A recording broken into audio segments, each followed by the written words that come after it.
Assalamualaikum warahmatullahi wabarakatuh. Selamat berjumpa lagi di channel Bang Gus. Nah inilah kawan, kadang-kadang saya berjalan-jalan di suatu tempat, di hutan-hutan atau di pinggir-pinggir lembah. Saya mengambil batu-batuan dan kerikil walaupun tidak banyak jumlahnya. Nah seperti ini saya kumpulkan sedikit demi sedikit.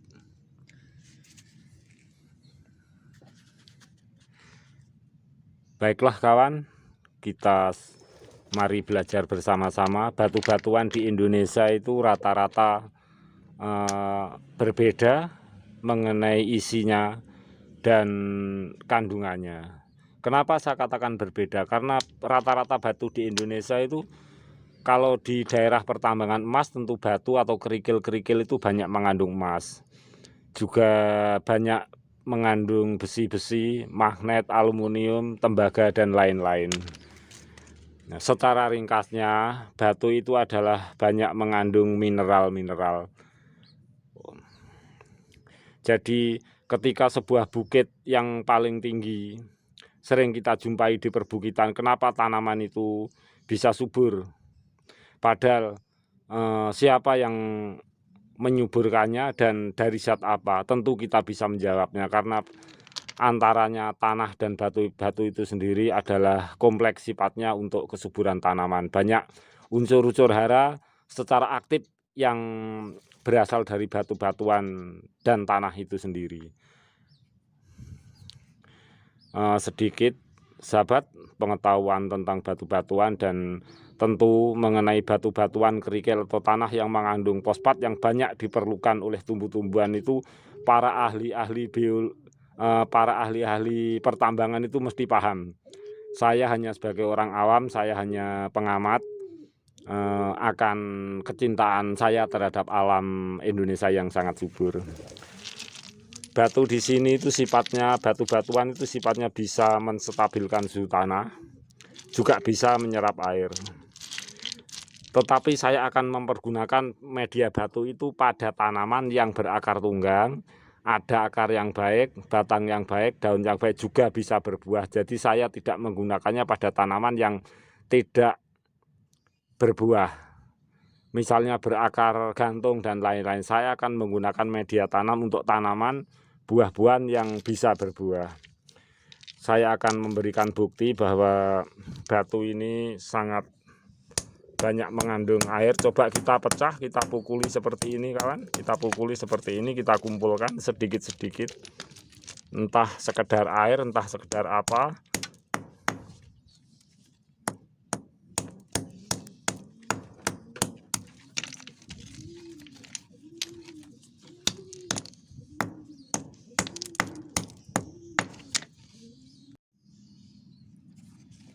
Ini setelah kita dapat dari kita pecahkan batu-batu, coba kita kumpulkan di sini.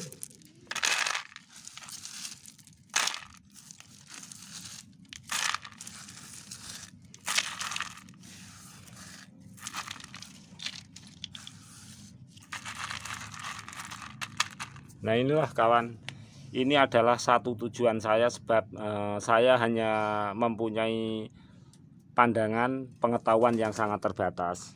Jadi saya anggap batu ini adalah mampu menyerap air, mampu menstabilkan suhu tanah. Coba kita siram dengan air batu-batu yang sudah kita pecah-pecahkan.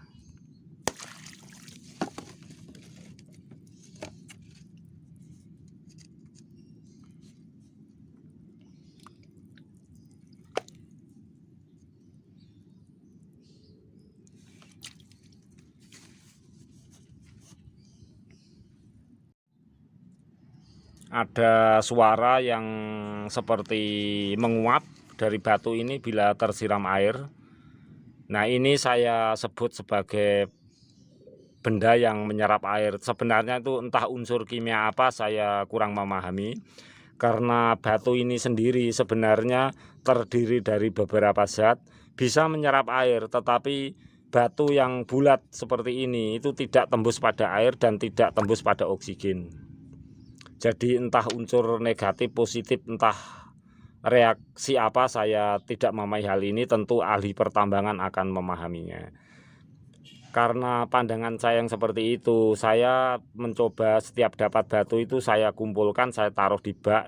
Bak untuk saya samakan dengan bak di budidaya lumut. Seperti saya kemarin budidaya lumut di batu kapur, batu kumbung, tetapi ini adalah batu-batu gilang, batu yang agak keras. Jadi saya akan taruh di tempat budidaya lumut air seperti ini. Akan saya taruh semuanya. Karena menurut saya hanya menggunakan media batu saja itu tanaman akan sangat berbahaya. Agar lebih cepat untuk tanaman itu berinteraksi perakarannya dengan batu-batu ini, otomatis saya harus tumbuhkan lumut-lumut dulu. Walaupun tidak sampai 1 bulan atau 2 bulan, tetapi ini hanya beberapa hari saja. Sebab akan saya taruh di dalam pot. Tujuan saya apa? Tujuan saya ketika kita mau bertanam di dalam sebuah pot di lahan yang sempit, kita bisa sediakan tanah. Ketika tanah tidak ada, kita bisa sediakan batu-batu sebagai media.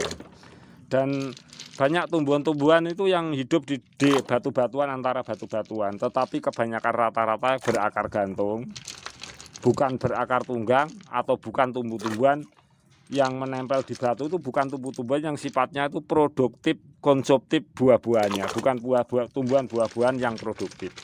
Ini saya mau mencoba pada tumbuhan yang produktif yang saya punyai, seperti kelengkeng kalau saya ada nanti, jambu air, kedondong, dan buah tin.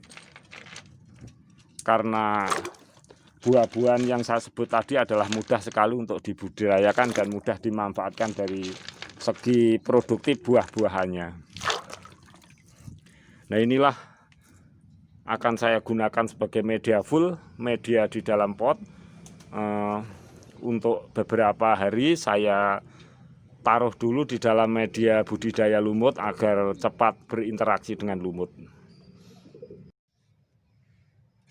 Demikianlah sahabat semuanya tutorial dari saya, dan saya ulang kembali, batu-batuan itu mengandung banyak mineral yang diperlukan oleh tumbuh-tumbuhan, dan zat-zat yang terkandung di dalam batu-batuan tersendiri itu bermacam-macam, yang seperti saya sebutkan dalam awal tutorial saya tadi. Saya akan menggunakan batu untuk media tanam, tetapi saya harus menstabilkan dulu batu-batuan tersebut di dalam budidaya lumut air agar nantinya itu cepat berinteraksi dengan akar-akar tumbuhan. Jadi saya akan menggunakan pada tumbuhan yang berakar tunggang, yang berbuah secara produktif dan untuk konsumtif. Karena media yang kita gunakan di dalam budidaya di lahan yang sempit itu sangat banyak, bisa tanah, bisa batu-batuan.